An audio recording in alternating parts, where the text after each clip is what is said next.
So one of the things that's really obvious is that the great illusion that one of the great illusions that me holds dear is being right, and that there are some people who are right or who are getting it right, and there are some who are getting it wrong.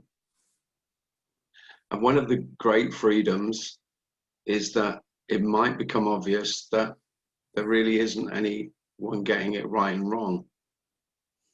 There'll be human beings who are doing things that you like, and there'll be human beings who are doing things you don't like. And what me does is take those preferences, which are natural, and creates ideas of righteousness.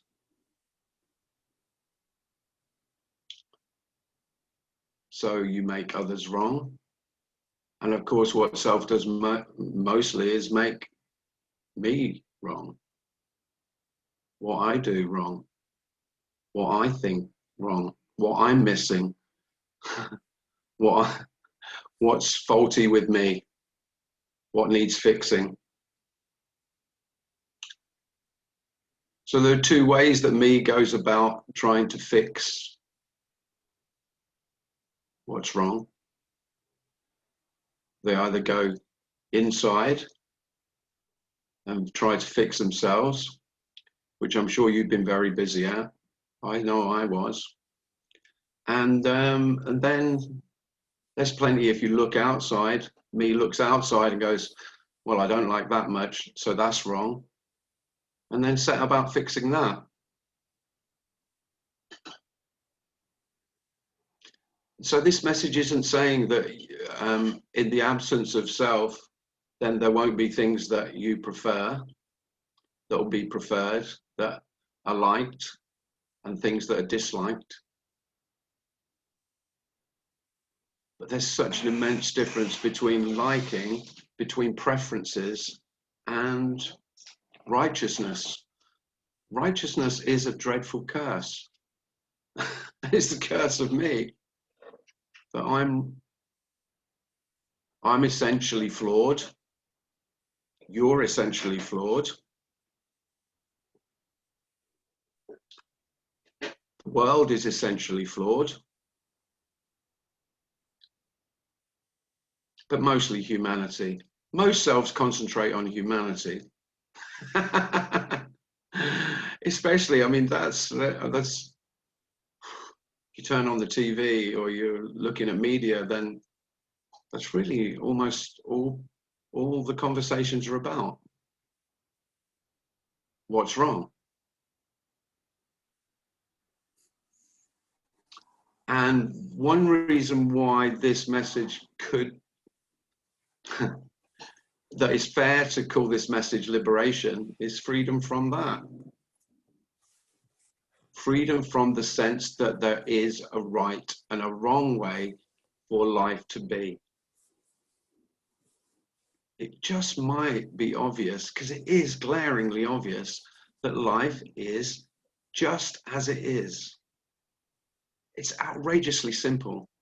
It's outrageously obvious. It can't be missed that life is as it is, other than you're saying it shouldn't be this way. That's the problem.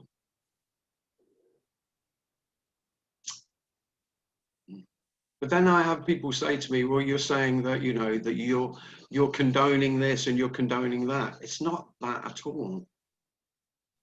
This isn't about condoning. It's just saying it is as it is. And if there's action to make life more preferable, how you would like it to be, well, that's how it is. If there's indifference, that's how it is. If there's anger, that's how it is.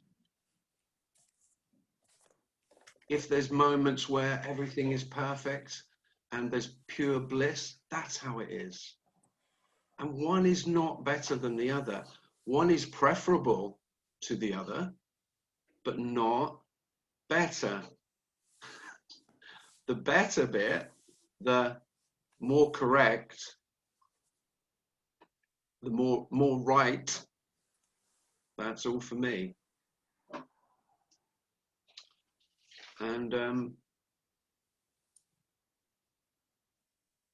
it might become clear that the root of all conflict is me and my knowing what is right.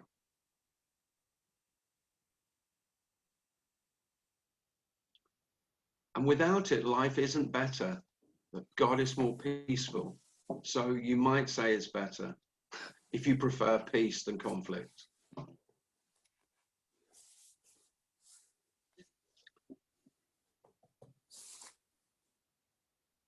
I've just got a notice saying my internet is very unstable.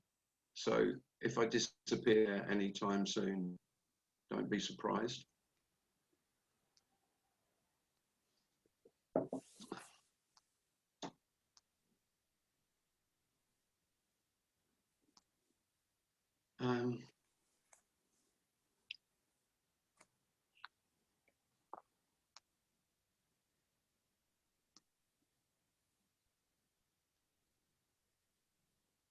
Just realised my glasses are in completely the wrong place, and now I can see everyone clearly.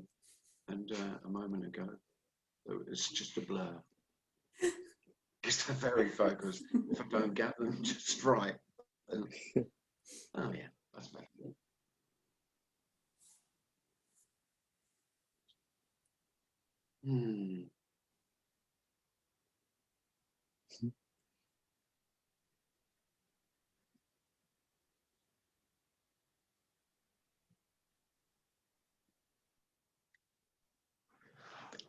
Hi, Tim. I've heard. Hi, who's that? Hans? No. Matt. Matt. Hi, Matt. Hi. Yeah, hi, Matt. I was just thinking, I try to get what is in the picture, which didn't work. And then I thought of someone once said, I think it was Kenneth Madden, in what is, there's no room for you. And then immediately it became clear again. Right, yeah. Well, yeah, it's strange that the illusion. I mean, there is no me, but wow, does it cloud the vision? And I think the clouding is the judgment. You know, as I was just trying to speak about there.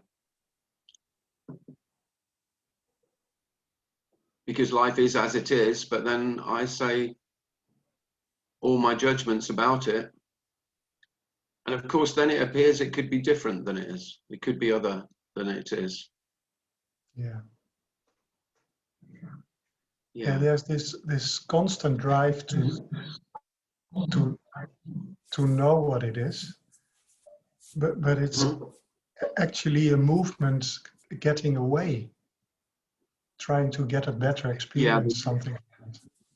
Escape. The move, yeah, it's so true. The knowing, the trying to know, or the desire to know, the need to know, is the seeming clouding of vision. Really, you could say that's the veil.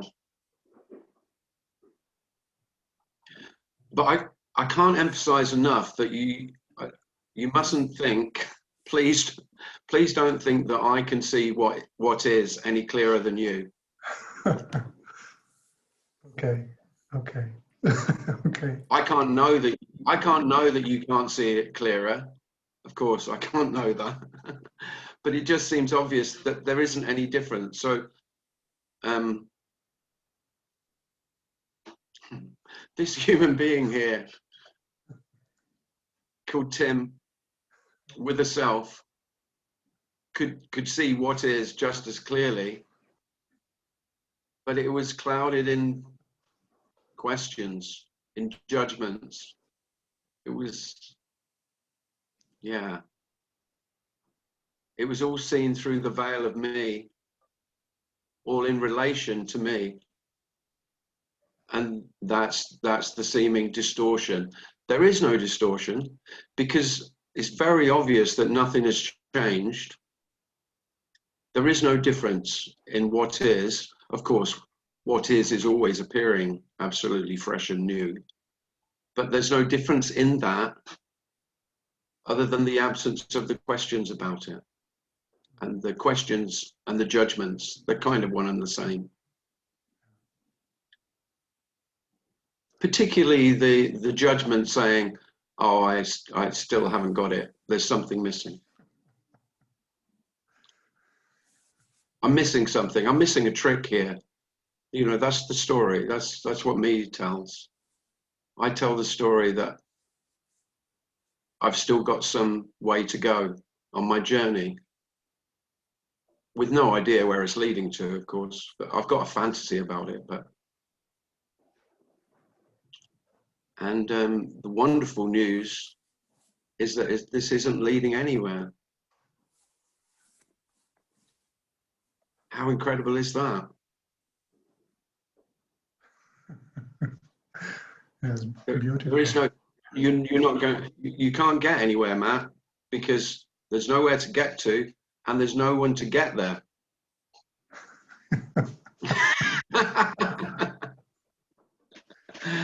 So it's the wonderful, terrible.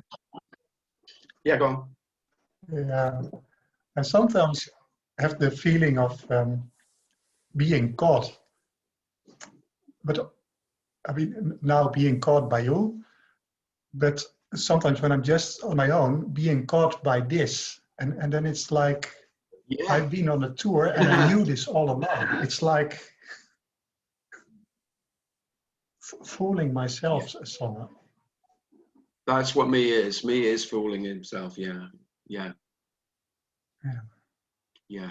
You could say that is what self is. It's a self-referential, a self-perpetuating program. I don't know what to call it really. But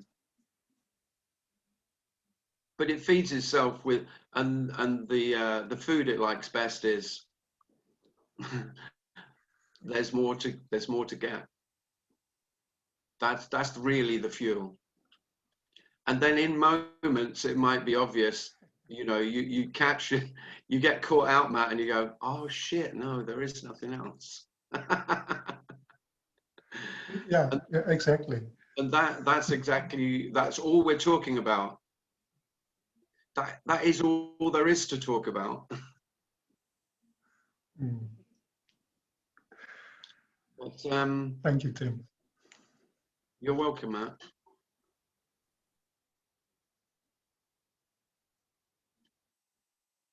Yeah.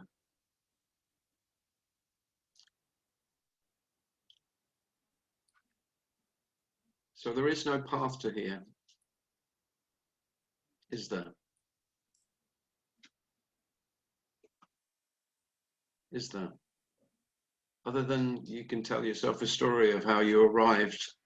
Well, you didn't arrive. There's no arrival. There's no arriving here. No. There's no moving away from here. There's absolutely no escape. Isn't that the most wonderful thing?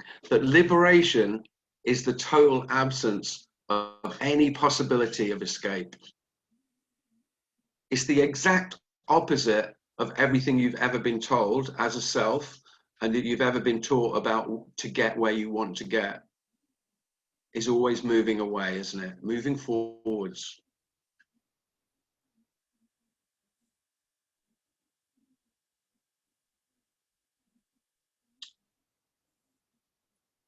So of course, I'm not saying that appearance is, it doesn't appear that there's movement. Of course there's movement, but the movement is completely still. This is completely unmoving, seeming to move.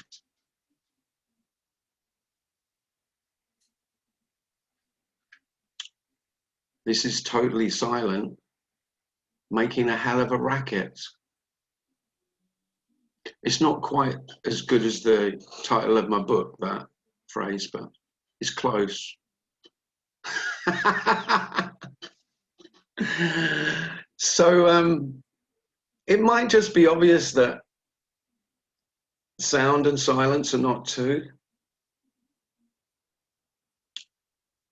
and movement and complete stillness are not two.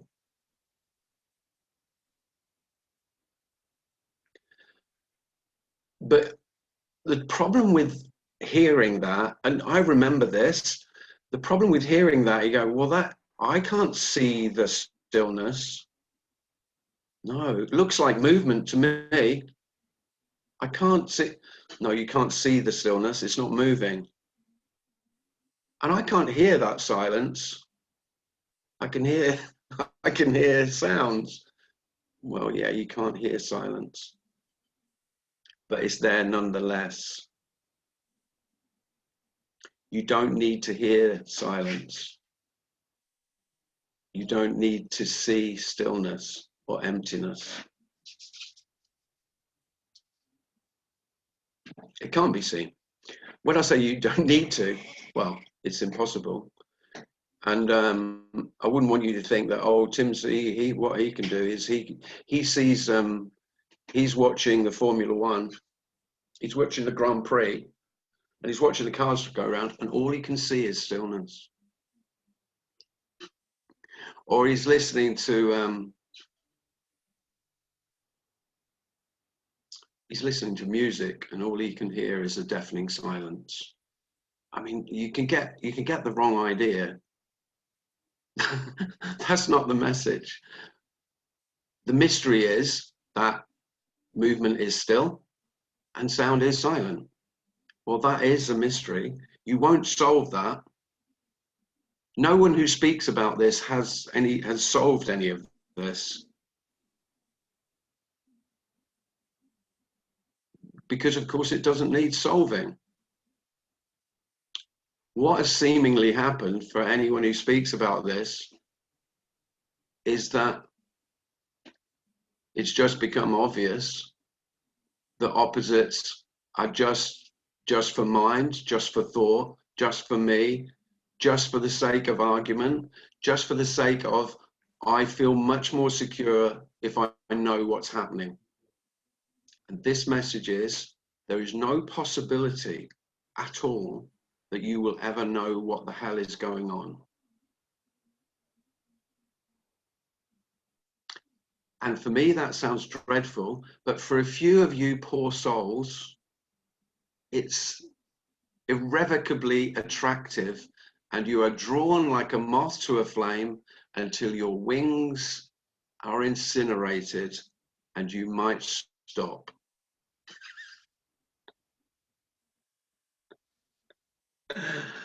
Or you might not.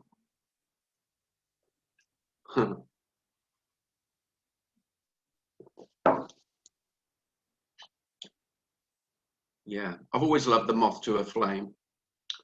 It's a lovely analogy, because if if this light attracts you, if you find it attractive, you can try and turn away from it, but you'll be drawn back to the light all the time.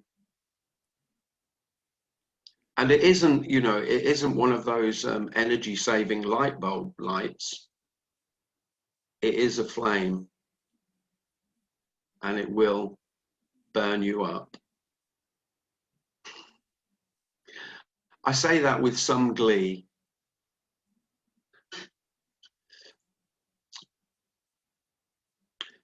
In the burning, it could well be excruciating. I think it depends, really. Suppose if there's like you push straight into the middle of it, it might be quick. There is no burning. There's actually nothing to burn, but it could feel terrifying. Because of course you won't be able to fly anymore. You won't be able to. You won't be able to fly forwards and backwards and towards your dreams and into your past and all of your fantasies, all your flights of fancy without your wings. Me and my wings.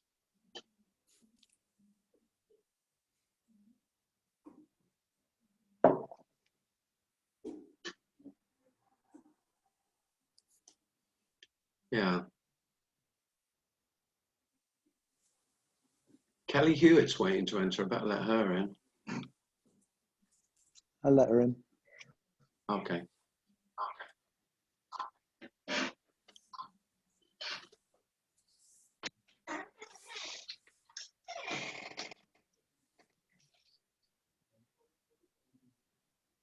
So I was talking to Darren yesterday, I think. Was it yesterday? Yeah. Yeah, it was yesterday. And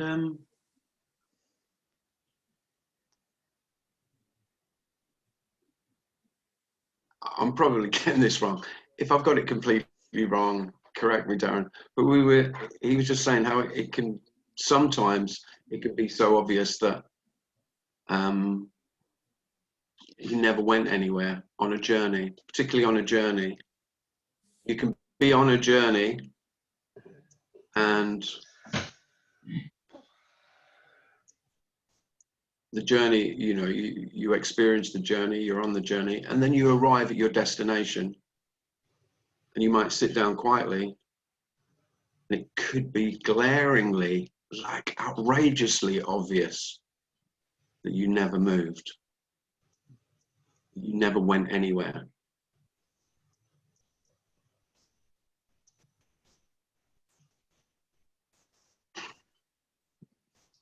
Well,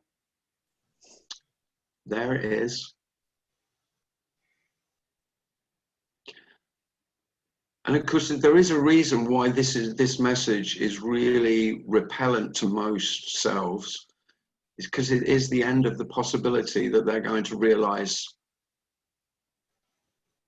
their destination, whatever they've fantasized about where they're going to get to. It really is the end of that.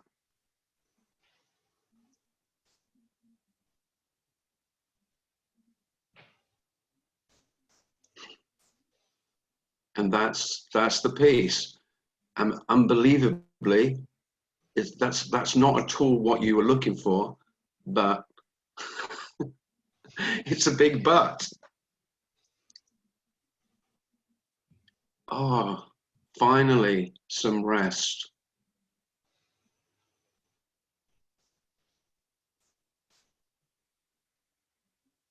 The wonderful piece of there's nowhere to get to.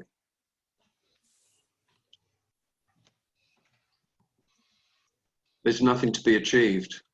That doesn't mean to say that there can't be achievements. That's not what I'm saying. It's very obvious all of those achievements are, well, they'll just be fun. They'll either be fun or they won't happen. Because you're not going to torture you're not going to torture the human being anymore that you have done up until, you know, that me has put you through hell in order to achieve and fulfill the faults you have, you know, because ambition is it sounds such a positive, and yet it's dreadful, isn't it? All the happiest people in the world, all the happiest human beings in the world are ones with no ambition. You do realize that, don't you? I mean really no ambition at all. None. There isn't a single thing that they want to achieve. They're the blessed ones, not the poor bastards who are working 14 hours a day.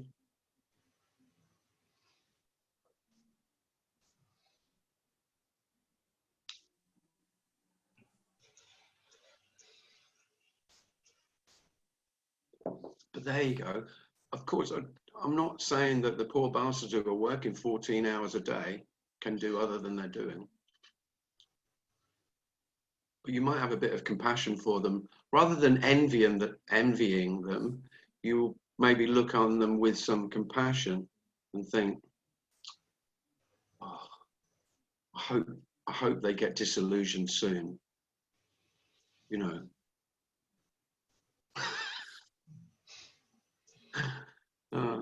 But it might take, for me, it's in the story, it usually takes quite a lot of failure. And maybe not a little humiliation.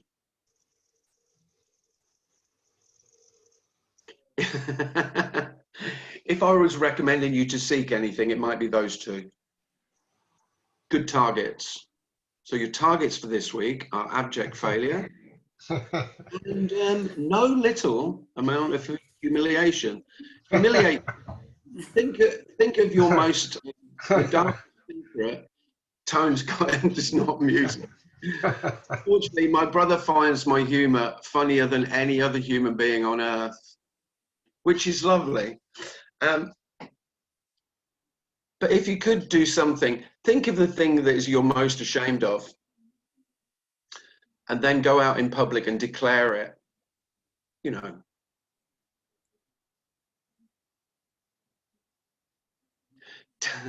tell the people, tell the individuals that you look for confirmation of your worthiness the most, and make sure you tell them. Because me's not going to like that, and I'm not saying that will do any good, but at least it'll, you know, me's going to shrink a little bit, shrink back in horror.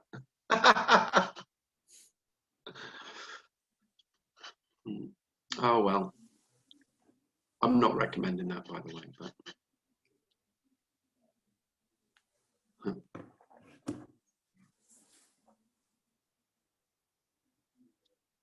But the self is self-serving. It's only interested in its survival, and humiliation and failure are things it's trying to avoid most.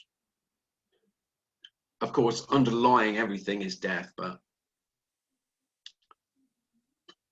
we'll perhaps talk about death in the second half, shall we? Because humiliation and failure for self often feel like a small death.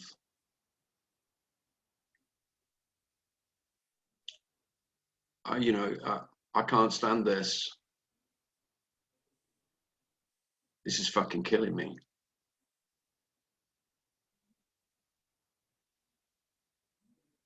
If I fail at this, well, that's the end. That's the, well, it's not, is it? It might feel like it. It's really not, though.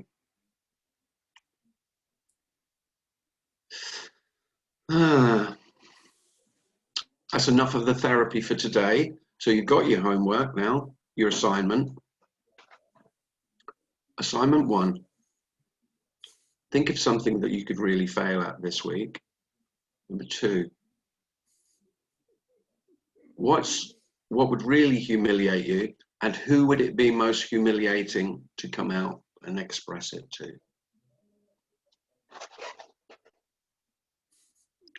I'm joking, but oh well.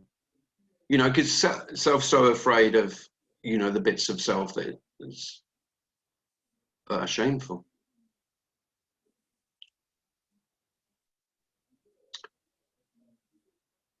There's nothing to be ashamed of. You never did any of it. And it didn't happen.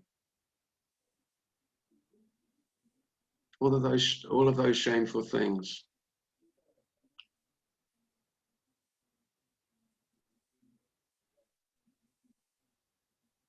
No regrets.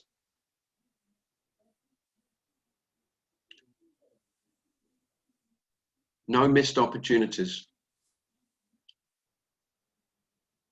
You never missed an opportunity. There are no opportunities. How many times did you come back from a night out and, oh yeah, wow, he looked at me. I was so embarrassed. I could, oh God, I should have talked to him. He was gorgeous. I'm pretty sure he was the one. Oh dear. That kind of thing.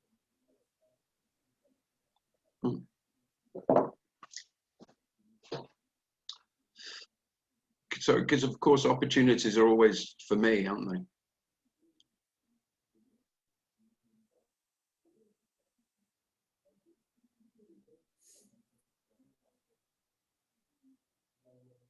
It's funny how much of this message sounds negative, and yet it's not at all.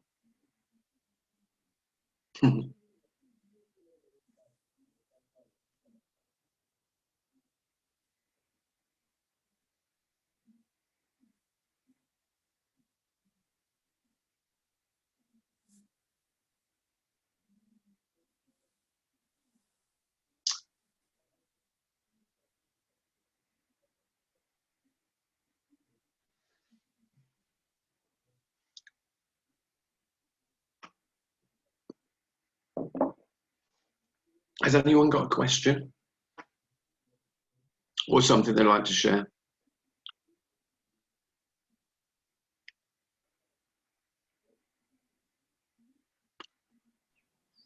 Sure. Joey. Hey.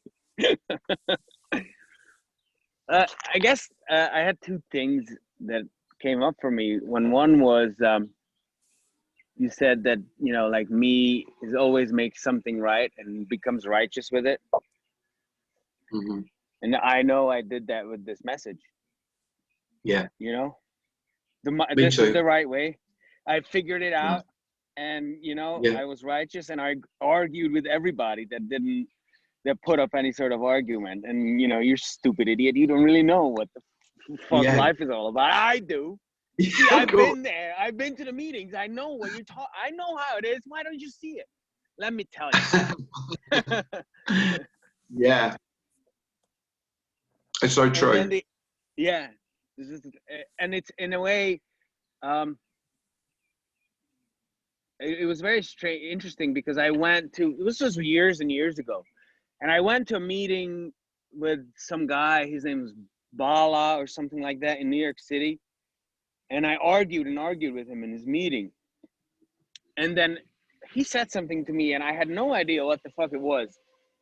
You know, he was obviously did some sort of awareness teaching or whatever it was that he was doing. But he said something to me, and then I realized, holy shit, I have made this thing into my own religion, you know?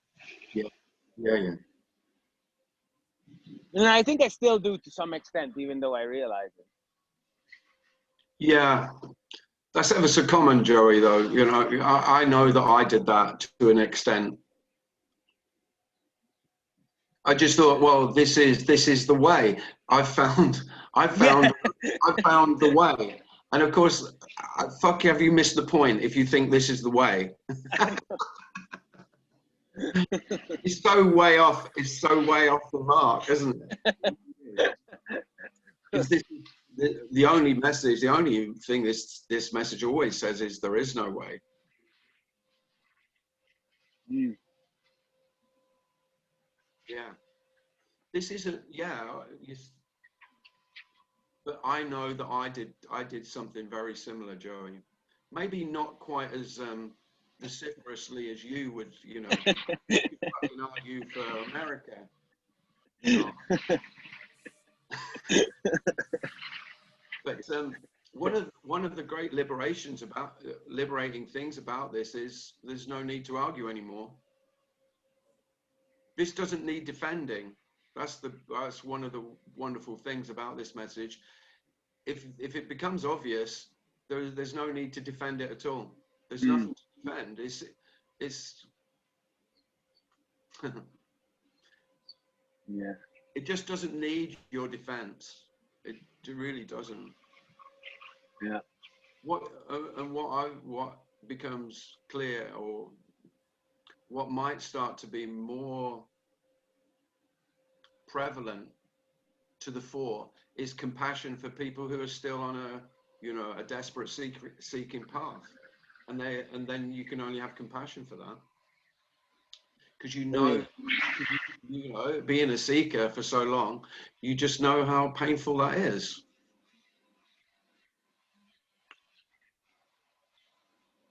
Yeah. But just, I mean, because we're speaking words, and there are certain words that this message uses, self can make those straight into a new way, Right. the right way, just like anything else. It can become a dogma. Yeah. And I know loads of people who are really dogmatic non-dualists. I've met loads of them, and yeah, the non-duality police, I call them. Yeah. When I say the wrong thing, and they go, oh, I heard you talking about yourself, how dualistic, and but you know, arguing in defense of this message is well, there's no need at all. Yeah, but you see, I think the need comes with me. The Yeah, of need course. to, yeah. Absolutely, yeah, it does, yeah. I need to have some sort of framework in order to have the reality in which that I live. Yeah. Because otherwise, it's terrifying. Yeah, it can be, but that is the whole message, Joey, is that it is only terrifying for me. Yeah. This is completely benign, and by benign, I don't mean good. I mean benign as in neutral. This doesn't recognize Joey. This doesn't know Joey. There isn't a Joey that this can, you know, this isn't benevolent. You know, that, you know, all the ideas of God, because I can see that people who this has become, you know, human beings in the past who this has become obvious to, they often referred to, because they had religious upbringings, they referred to this as God. That seems obvious, but then they were always vilified, nearly always, by the religious dogmatics, because they were saying that, you know, this isn't one way or another, this isn't righteous, this is everything. You know, everything's free to just appear as it is. And of course that is terrifying, Joey, to me, that there is no there's no one controlling this. Yeah. And so the idea of a benevolent God, you know, that there's a creator God and there's a father who's looking after us, they just become lovely fairy stories that, and who keep all the adult children feeling safe.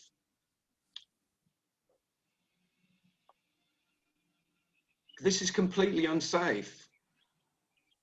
And believe it or not, that's the only safety. I know that doesn't make sense. No. And yet it does. You know, the fact that this is completely wild. Liberation means wild, free, anarchic, totally no controller, nothing behind, nothing, no puppeteer, nothing pulling any strings. There aren't any strings. There aren't any puppets. There's no puppeteer. I'm stretching the puppet analogy as far as I can. And, but what there is the puppets appearing to dance. There you go.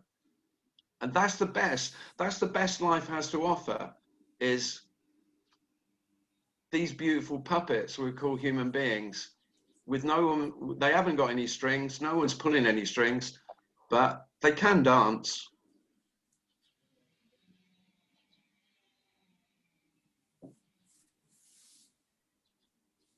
But yeah, there's no security. And for me, I've met lots of people, because I've been going to Tony about the same length of time as you've been going, I think, Joey. Similar sort of time. And I made this the way. It did. Yeah. And I felt more secure for it until I didn't. Yeah. And then it was fucking dreadful for a while. In the story. I know what you're talking about. I don't doubt that you do. I don't at all. But it's okay, and you know, that's just me wanting to know. And you're not going to know. Yeah. You're not going to know, Joey. Tony doesn't know. Tim doesn't know. Jim doesn't know. Lisa doesn't know. Andreas doesn't know.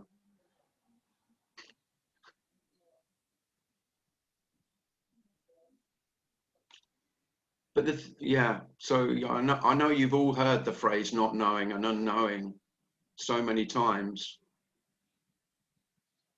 But me can also, you know, I can make that feel secure. Well, it isn't. It isn't secure at all. And yet there's so much peace in it. There's so much peace in the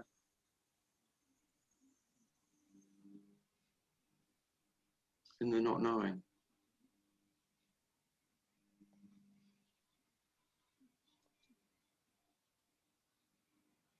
Thanks, Tim. Thanks, Joey. But yeah, I remember I was at Tony Parsons' meeting once, and I remember him saying about it's just following on from what Joey was saying, and he was saying how, you know, you make consciousness and you make awareness into something attainable, something that you could get. And I went, yeah, but you could do just the same with this message, Tony. Of course you could. Me will take anything and make it into something that I could get. Something for me. Something for me to feel more secure in my knowledge.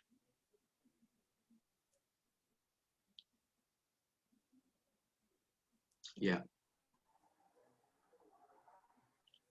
And I thought that Tony would put me down, but he said, yeah, of course.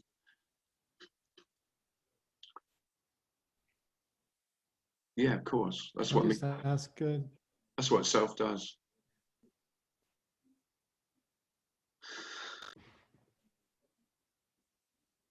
Can I just ask Tim?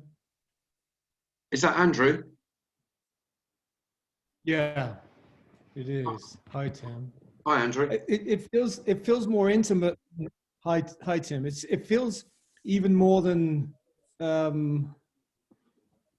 It feels like it wants to have it. Rather, it wants the intimacy of the absolute within its organism, within its heart. It doesn't. It's not like understanding is the thing. It wants so much. It feels so much more primitive than understanding. Right. It wants it in its own ocean of life. Yeah, yeah. It's like it wants no separation from it. It doesn't understanding.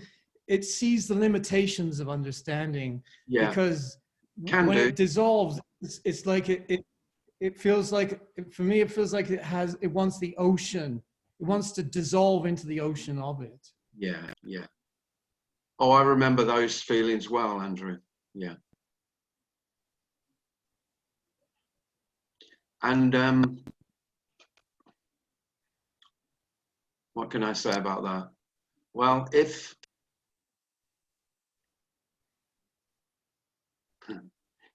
you do dissolve into the ocean, Andrew, or if there is dissolving into the ocean, there won't be anyone to notice the dissolving into the ocean, because there only ever was, ever is, ever will be, because they're all present. There is just ocean. So there never was any separation. So in the dissolving, which is longed for, there can't be a recognition of that. I know I've heard lots of people speak of that, and I just go, well, how would there be a recognition of dissolving into the ocean, of being one with the ocean, when there's just ocean?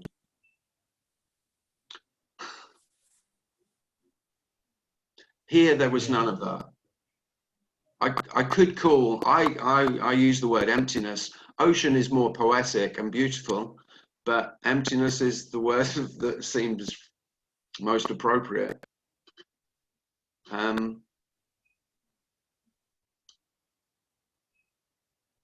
Edgeless, borderless, boundless,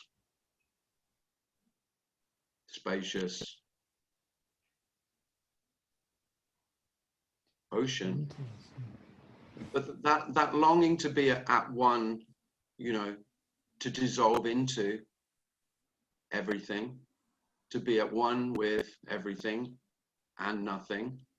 That desire, I really get what you're saying with the, you know, it's not, it doesn't have to be a thought level, a knowing level at all. No, it's a deeper longing than that.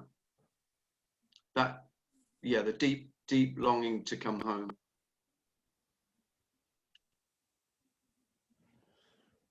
But I probably would say that there's also there's a strand of wanting to feel the comfort of the emptiness, but not quite wanting to be emptiness. Absolutely. Well, yeah, because me wants to know it, you see. So I need to survive. Yeah. I need to survive to stand Yeah. apart, to know that I'm now one with it. Yeah.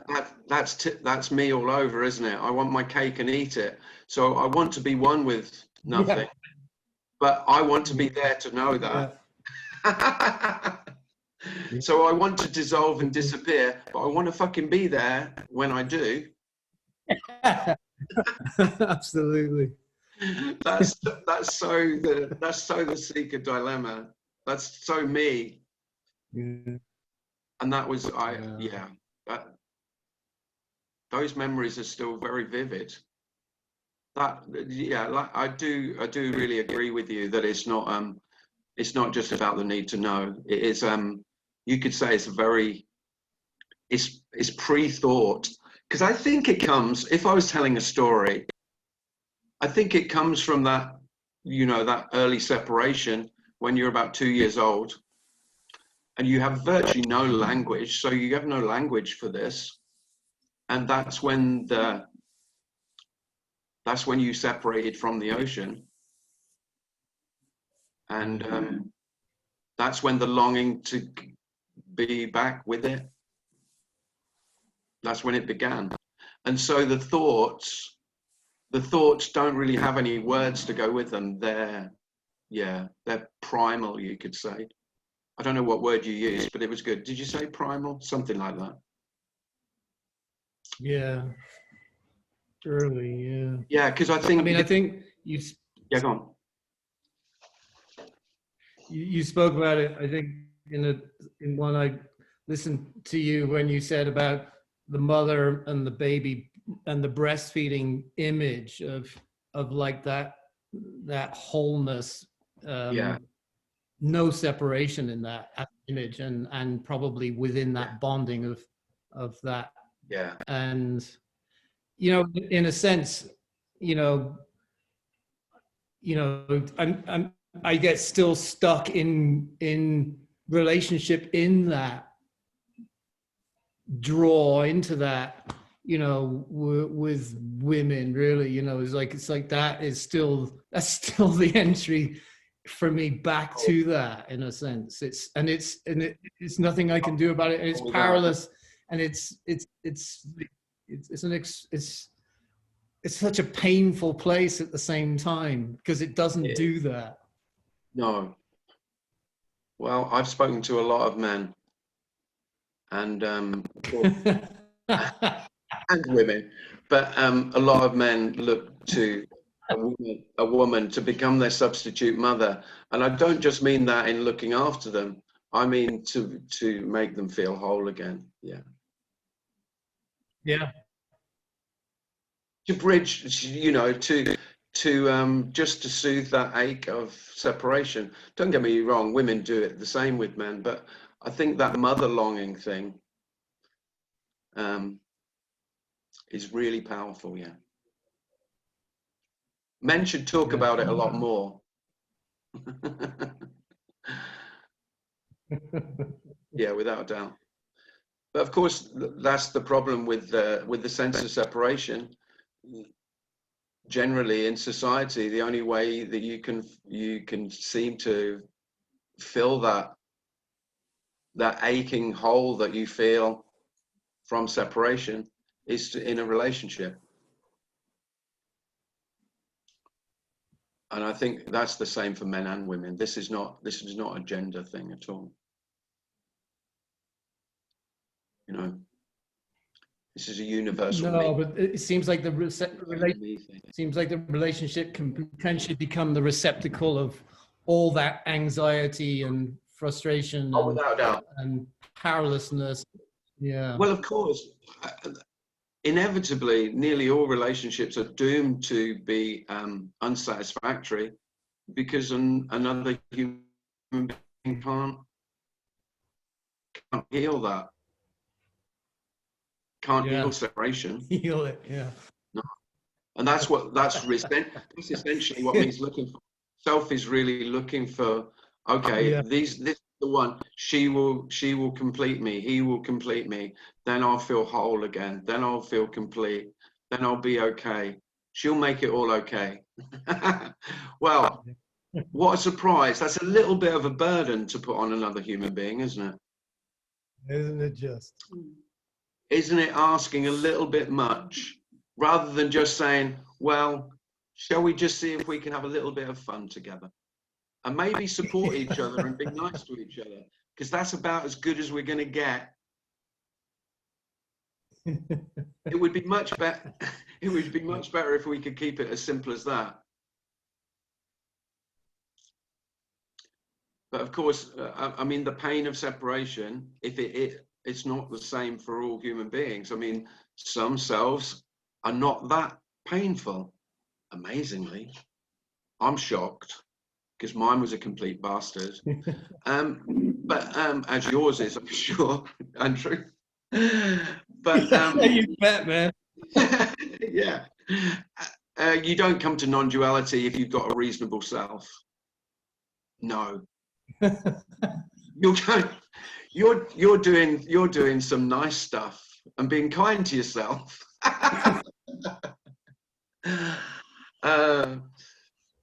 Yeah. Anyway, yeah. Thanks, Andrew. It is that longing is. It's all encompassing, really. If it becomes, it can just grow and grow until it's unbearable. Yeah. Thanks a lot, Tim. Really You're appreciate that. You're welcome. Thanks, Andrew. That was really nice.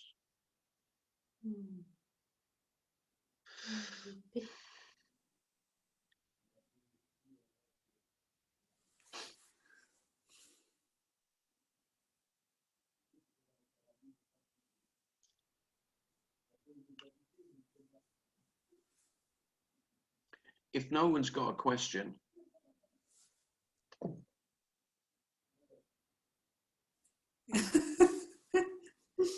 this is quite good.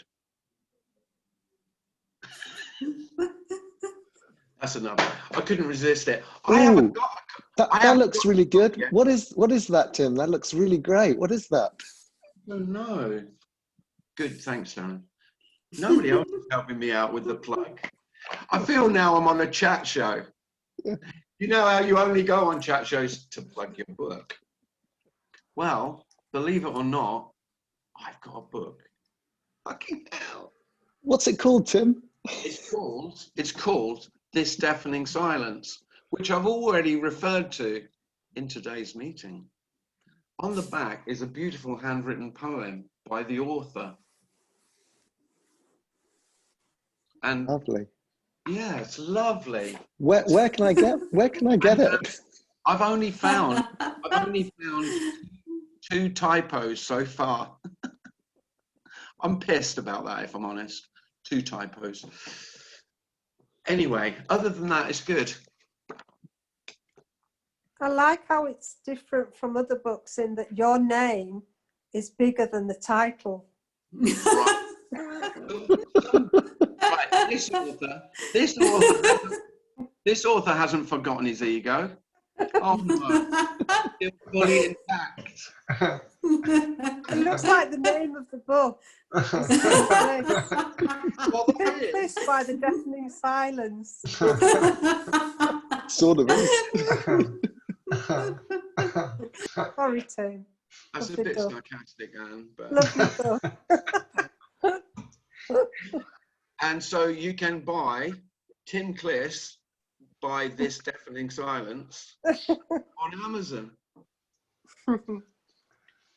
Oh dear. Is it on Kindle? Do you know? No, because I want people to buy the book, Okay. and then I'll put it on Kindle. Buy the book first, and then I'll put it on Kindle. Oh, right. Yeah. Anyway, that's funny. You're the first person, Anne, very, very astute of you, to see that my name is much bigger than the title. Is there a reason for that, Tim? Of course there's a reason for it. I like my name big on my Your ego. I've been waiting a long time to have a book, and now I thought, let's have a big name on it. Yeah. But even more, right, to show my ego is still intact even more. Of course, not just my name, that's me on the cover. Oh, that's a dog. I thought you were singing or something. Who's that? Tony? Anyway. It's Tony. It's Tony. I muted him. Um, Did you enjoy your ice cream, Tony? Tony, You're muted. He's muted. You're also the first one in Non-Duality who's got their picture on the book, aren't you? Well, again, Anne, that's not by chance. And not only that, there's pictures of me throughout the book. Brilliant. I just thought, I think there's a lot of, there can be, particularly with non-duality police, that, of course, you know, the character dies with me. And of course it doesn't. It gets liberated to be as large and gargantuan and bloated out of all proportion. And could give a fuck that others, oh, that's a bit dual, isn't it? Putting your Well, the thing is, the reason I did it, all joking apart, it's a very personal non-duality book. I mean, there's paradox for you. And it is. And I wanted to do that. All the pictures are just pictures that I took or Kelly took of just everyday life. That's what it is. Because that's what we're talking about. This isn't special. And in its ordinariness is all the specialness. That's why the book is seemingly personal.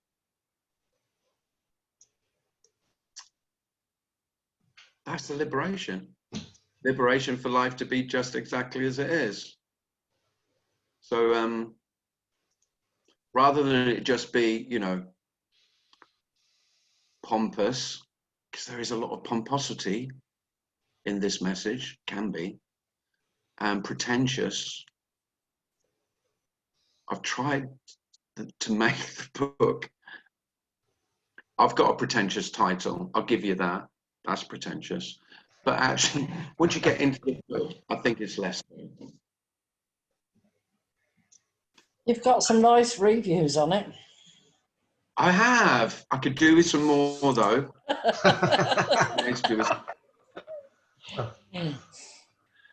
Yeah, it has got some nice reviews. I'm really chuffed with the reviews so far, and so a few people have really liked it. I think it has got it's got a different flavour. I mean, it's obvious to me that it's got a different flavour to most other books about. Yeah, someone said that they were laughing and that they got a lot of laughter out of it. So, yeah, I've just had a look, that's why. I know. On my phone. I'll read. I'm going to read from it now. Okay. Well, unless you want to stop me. Stop me by all means. Ask me some questions and you'll stop me plugging my book. I've got, where is it? Tim. Hello? Yeah. Sorry, yeah. It's me, Marla. Hi, Marla. Hey, could you give us some tips on how to read the book silently?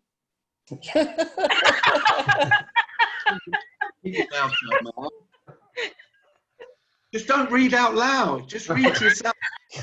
You know, when in class, you're in class, and they went, no, Marla, it's silent reading now. Stop reading to the class, just read to yourself. And you go, oh. Okay. Sorry, I couldn't resist that one. Does my bum look big in this? One of the great liberations is the absence of self-consciousness. I can't emphasize that enough. Self-consciousness, that sense of looking at yourself as outside of yourself, seeing yourself, thinking, now what do I look like? How am I coming across? How do I sound? How do I appear to others? For me, that's how self-consciousness works here.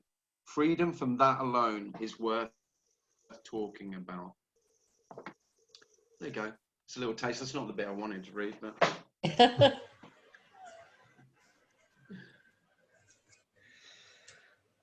So are you saying, Tim, there that you're completely unaware of how you're coming across? Say again. So you're saying you're completely unaware of how you're coming across? Me? Hmm. I couldn't say that. No. Okay. No. Yeah, I was going to say, because I couldn't say that. That would be a bit of a step too far. Yeah. I tell you what, there isn't that. So the self-consciousness is that is that fear of disapproval. That's really, it's the absence of that. That's the great, that's the bit that's worth talking about. But am I aware of how I'm coming across? Yeah, kind of, but it's very light in comparison with how it felt. It's much lighter. Yeah, I get that. Yeah. But yeah, you can't say there's not awareness. Yeah, of course. Yeah. Yeah. It just made it sound a bit like that totally disappears, but I don't feel that. I feel that there's still awareness of how I'm coming across. But when you say it's a lot lighter, yeah, that's how I definitely have.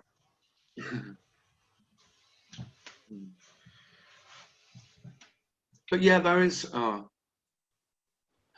mean, I could say there is a complete absence, and then now and again there's an awareness. It's a bit more like that. I would say sometimes there's none at all. Yeah. Yeah, I get that. Yeah, yeah, I see what you mean. Yeah. None whatsoever. But then again, yeah. But there isn't that scared little me inside going, now think about, before you open your stupid mouth, think about what you're going to say. Yeah. He's gone. Thank fuck he's gone. He's no loss to anyone.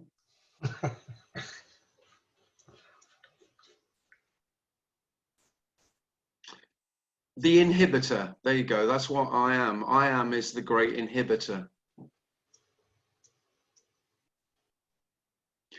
Don't get me wrong, this character, you know, Tim, me or no me, with or without, was extrovert and liked talking. You might have noticed. But he was always looking to please. No, don't get me wrong. The character's still pleased if people like him, but it's nowhere near. He wouldn't have put himself like doing this. This is, you know, putting yourself out in public for public ridicule and, you know, public analysis. For me, that's quite terrifying. And it would have been for Tim, even though he's extrovert. I wouldn't have been doing this. No.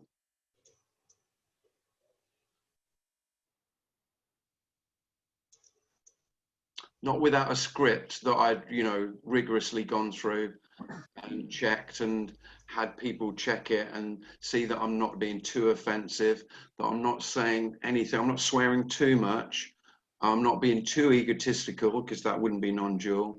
Check, double check, treble check. That's me, isn't it? All that shit.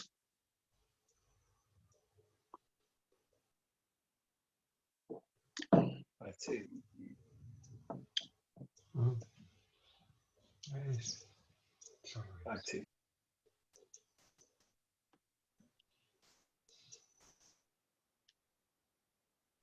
Tim? I think, is Mark. that Mark asking a question? Yeah. Mark, do you want to ask a question?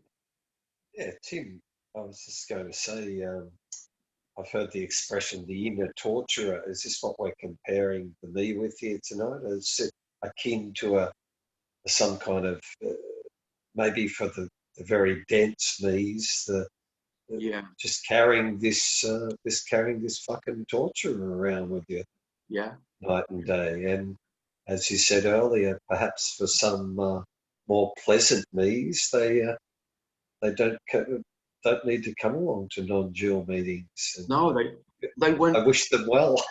Yeah, me too. Yeah, lucky bastards. They've had a pretty pleasant life. Yes.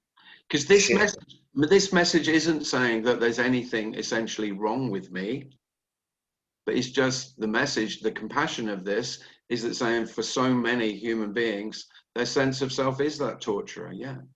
They're self-tortured. Yeah. It's dreadful. Yeah. It is. And the message is, I mean, it is really ironic because this is a message of hope that says there's no hope. But this is totally paradoxical, all of it. The hope would be that me might die. And in its death, nothing will be lost.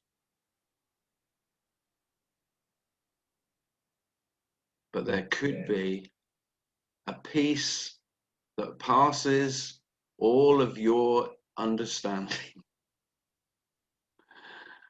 A peace that, and the thing is, people mishear that so much. Jesus had this problem. He told me the other day. They're not hearing me properly. You know, they're mishearing the message. They think that it's going to be bliss and joy and, you know, eternal happiness. No, it just means there'll be peace in whatever's happening.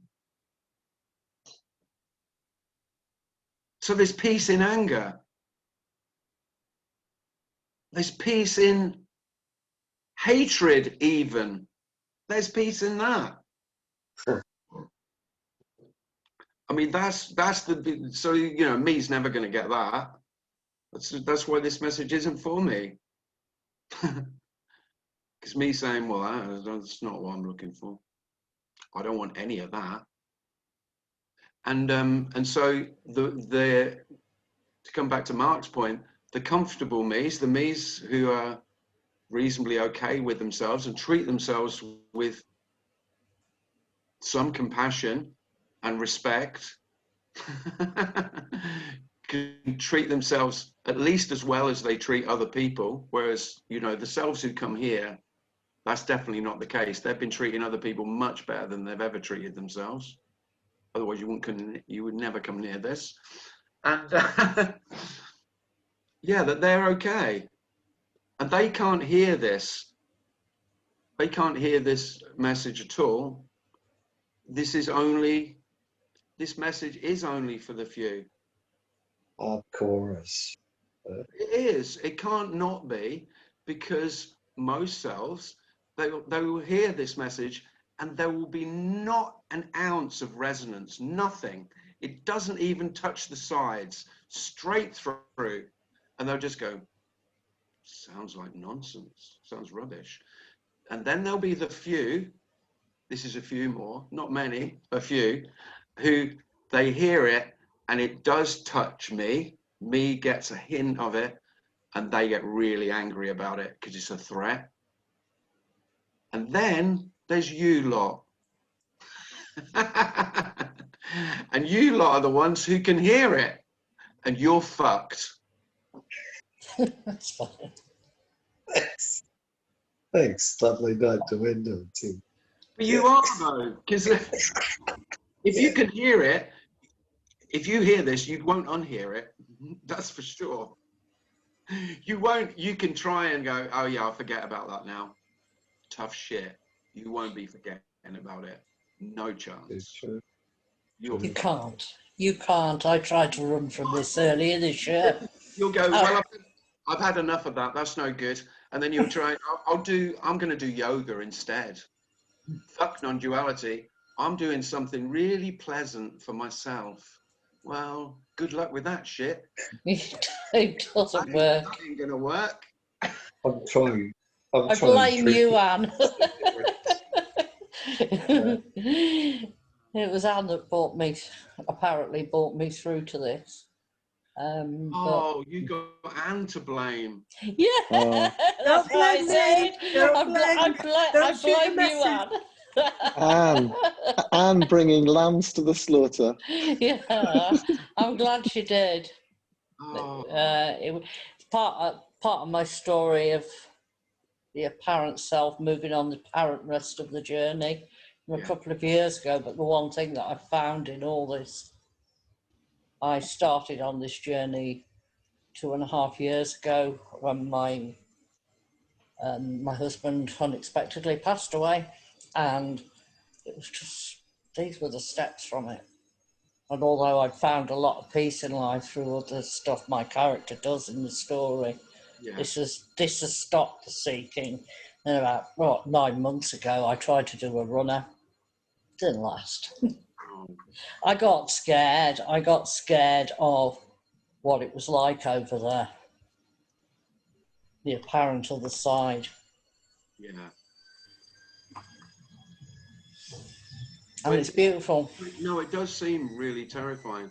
And the most amazing thing is when you get to the other side, of course, you've not moved. Yeah. It's only... There's a lovely Zen analogy, isn't it? With the two, I don't know, the novice says to the master, he shouts across the riverbank, "Master, how do I get to the other side?" And the master shouts back, "You are on the other side." The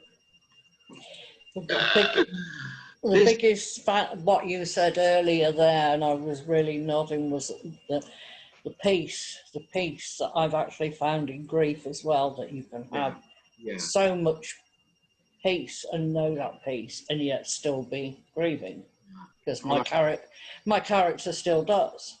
Yeah, of course.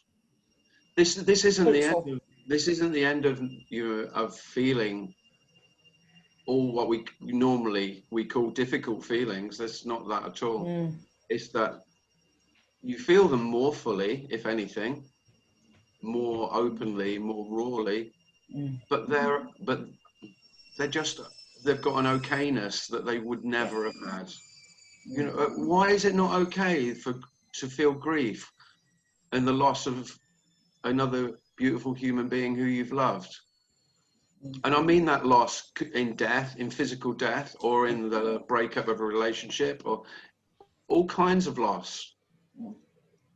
Yeah, that might be felt much more intensely than before, but it will have a peace about it that it could never have had for me, because I am always saying, this feels wrong. There's something wrong here because I feel this way. Well, there isn't anything wrong with feeling anyway. No. Sadness and loss are the most That's nearly done. the most inescapable aspects of life, aren't they? And this is a message of there is no escape from the obvious loss. And in that loss, it might also become obvious that really nothing is ever lost. Yeah, yeah. I totally agree. And then in that, there is a peace, because the mind, that stops the mind completely. Where are you going to go with, okay, there is this dreadful loss, and it's really clear that nothing's lost. When I stepped over that apparent line, which I didn't step over at all, the loss and the fear and the emptiness and the words that I heard before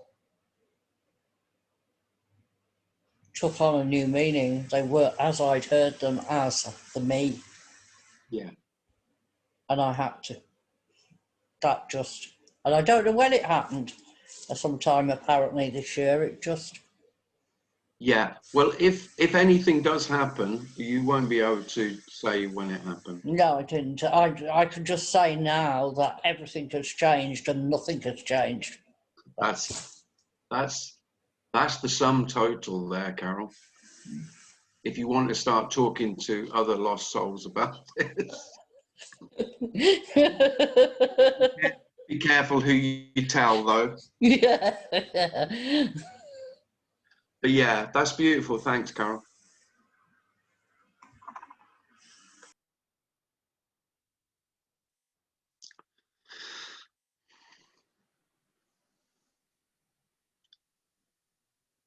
Yeah.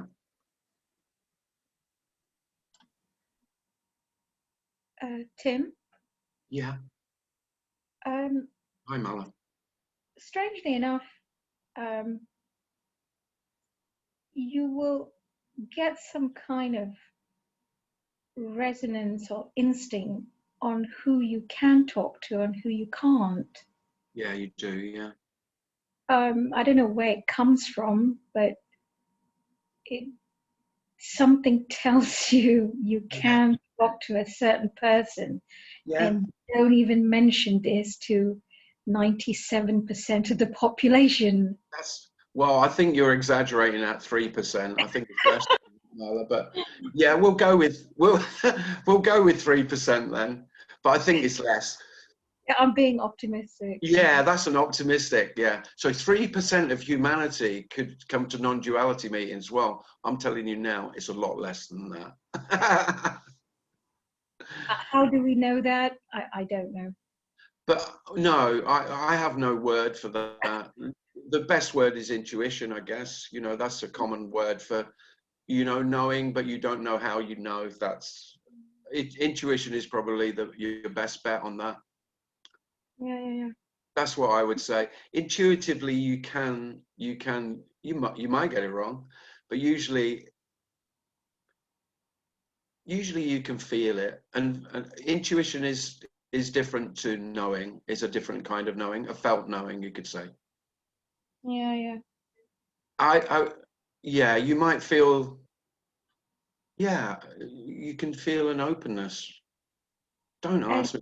You don't have to know why or how that happens, but yeah, it's obvious it does. And this is an answer to Lottie O'Neill, which I was tempted to reply to, but I didn't feel the need to reply to it. What's that? That Lottie O'Neill sent a message in chat. I saw it, and I didn't feel the need to reply to it. I don't know. But strangely enough, it got answered, so there you go.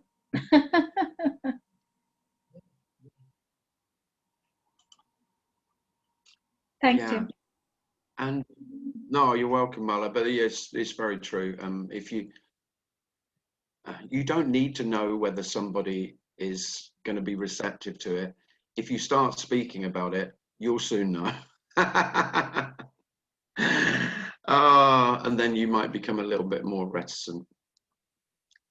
It's usually someone will give you signs that they're open to. If me is very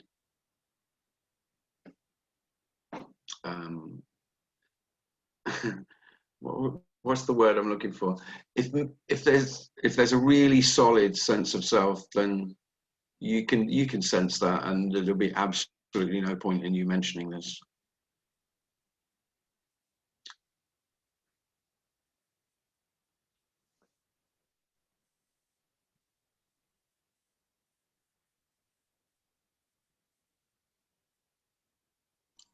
Plus, you want to increase your chances of not being institutionalized as well. Yeah, don't tell you whatever you do. I'm kind of joking, but I'm not joking. Don't tell your doctor.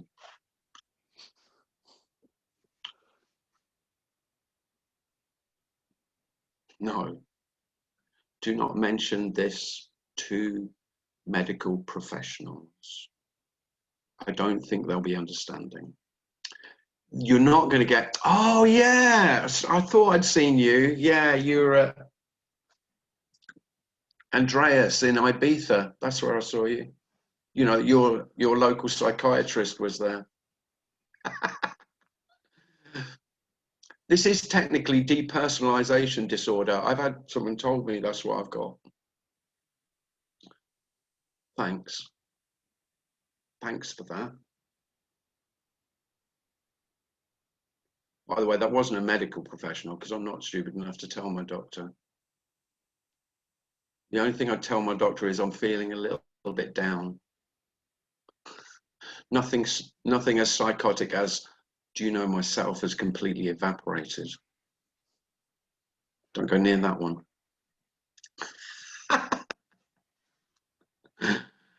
And certainly don't really insist that, oh, and by the way, you know the self that you have. That's non-existent too. Because then because that's going to get him, and he's going to get pissed with that. And you're going to get a quick referral. Strange thing is, this insanity that we're calling non-duality is the only sanity, because me's the insane one. I am the insanity. This is utterly sane in its unknowableness. I mean, not sane in any way that me would call sane, because it can't be known, but it is completely sane.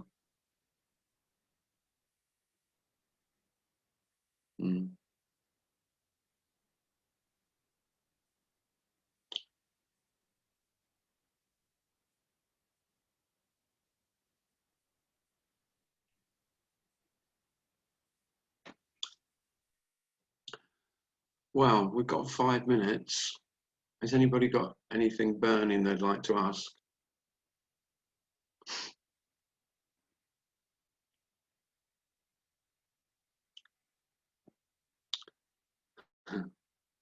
You don't need to get anything else, you know.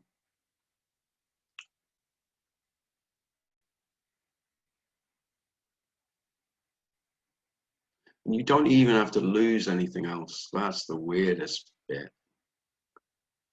Because you're probably waiting until you know that you've lost what you think you need to lose. Well, when what you need to lose is lost, there'll be no one to notice that anything's been lost.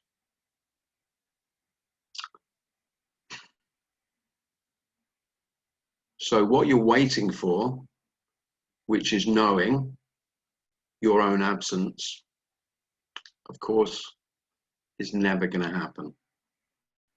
There is no knowing. You know the seeming presence of yourself is very obvious, terribly obvious. The absence of it is not noticeable because nothing has been lost. In place of what you were, where you were, there will just be, and then words will fail. There isn't anything in its place. There isn't anything knowable in its place. Emptiness is the best I've got. And in that emptiness,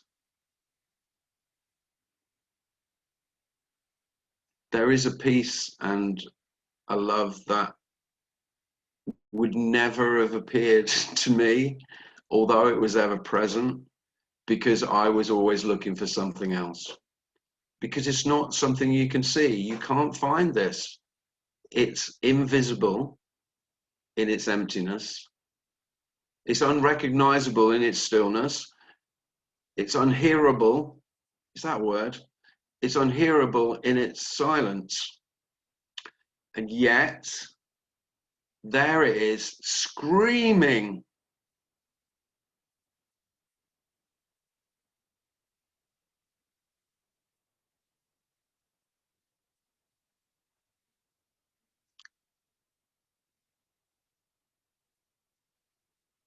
Here it is.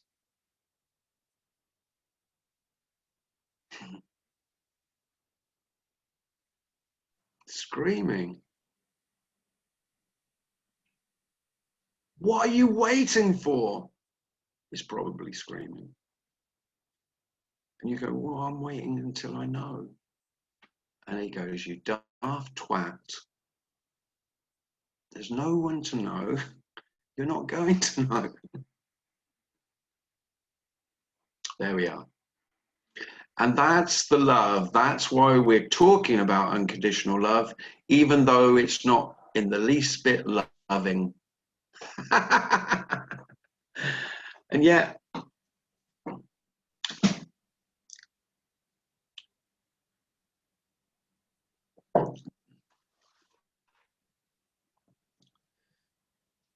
here it is. Well, thanks everyone.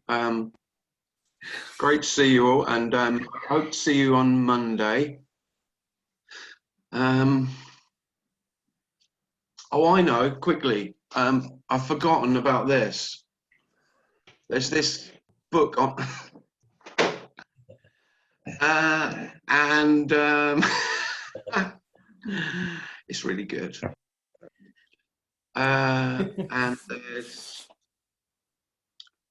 if you've enjoyed the meeting and you'd like to show your appreciation, you can give a small donation at yeah, right.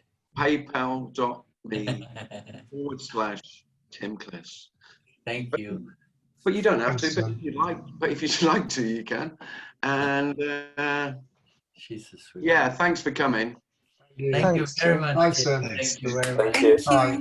It's been fab. Bravo. Bye-bye. Thanks, Bye-bye. everyone. Bye-bye.